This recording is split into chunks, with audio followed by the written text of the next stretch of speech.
Okay. Hello. We're going to be talking about child maltreatment.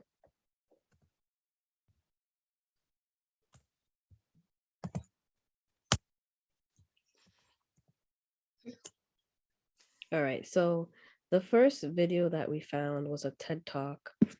Um, it was presented by Dr. actually pediatrician Nadine Burke Harris. And she goes on to talk about how childhood trauma affects health over a lifetime. And one of the things she brings up and we come to find out is how having an A score shows a positive correlation with health outcomes. And so a study was done with a group of about 17,500 people, and they were asked about their exposure to adverse child experiences, or ACEs. Experiences that are counted in this study are anything from physical and emotional abuse to parental mental illness and parental incarceration. The researchers found that those with at least an ACE score of 1 were more at risk to having health issues like suicide and or hepatitis compared to those that had an ACE score of 0.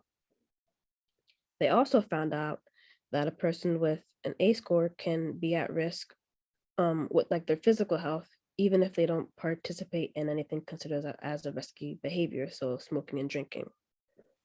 She also goes out to point out how all this can also affect how a child physically develops, specifically the brain and how like the neurons connect.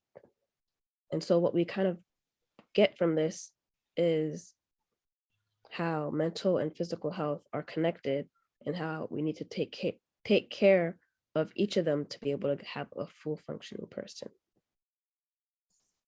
And the discussion question that we have for this section is, what are some ways that a child's life may be changed because of trauma? All right, so for our personal story, we have a video from, um, I believe it's MedCircle, um, and they interviewed a man named Jacob Moore. And so he expressed that he, with his childhood trauma, has been diagnosed with ADD, seasonal affective disorder, depression, anxiety, and bipolar disorder. Something that he also expressed within the video is that he does not identify with the disorders, even though the disorders have come and go throughout his life.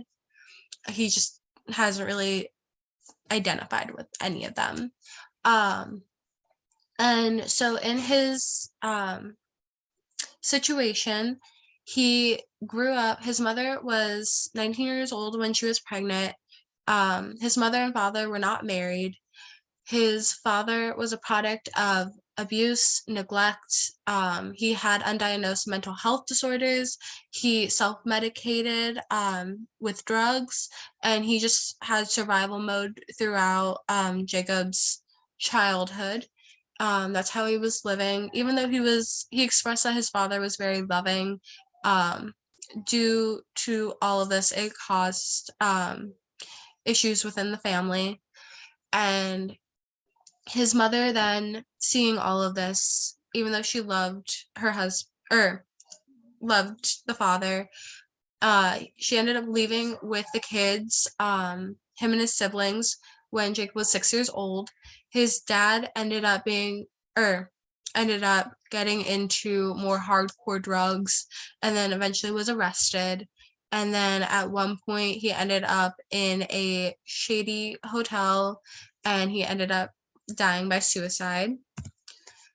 And how he described this was that his mother would have to go and buy beer before the groceries, and that's how addicted to alcohol his father was.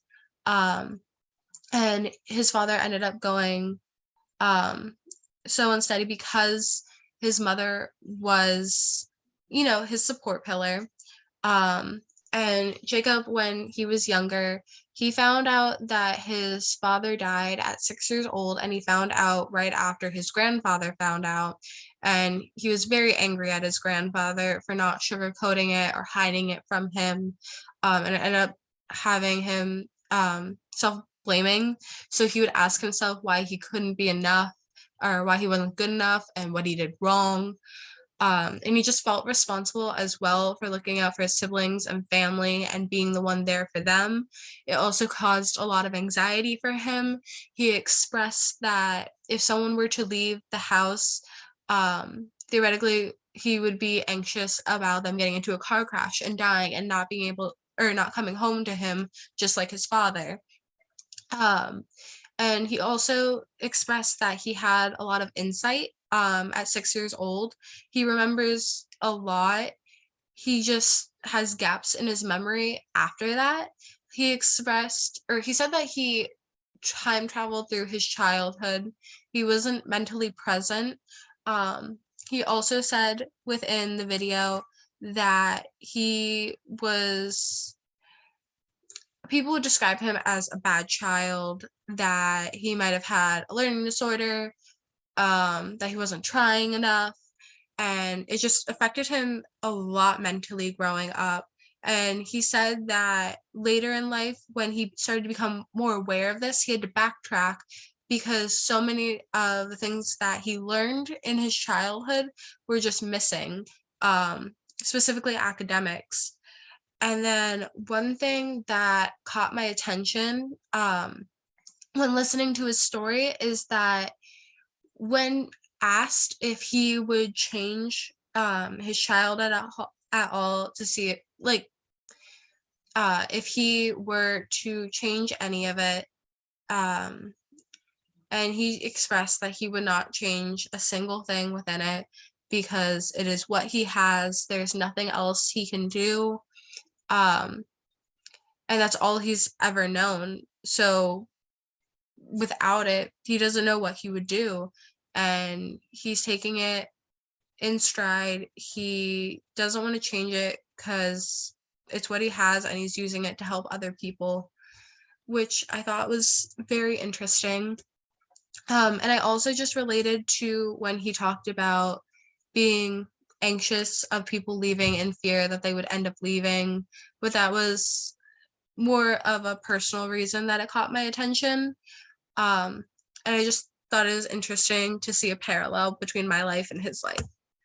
And then the discussion question that we have for this section is, what are things a social worker should take into consideration when giving a client a diagnosis? Thank you.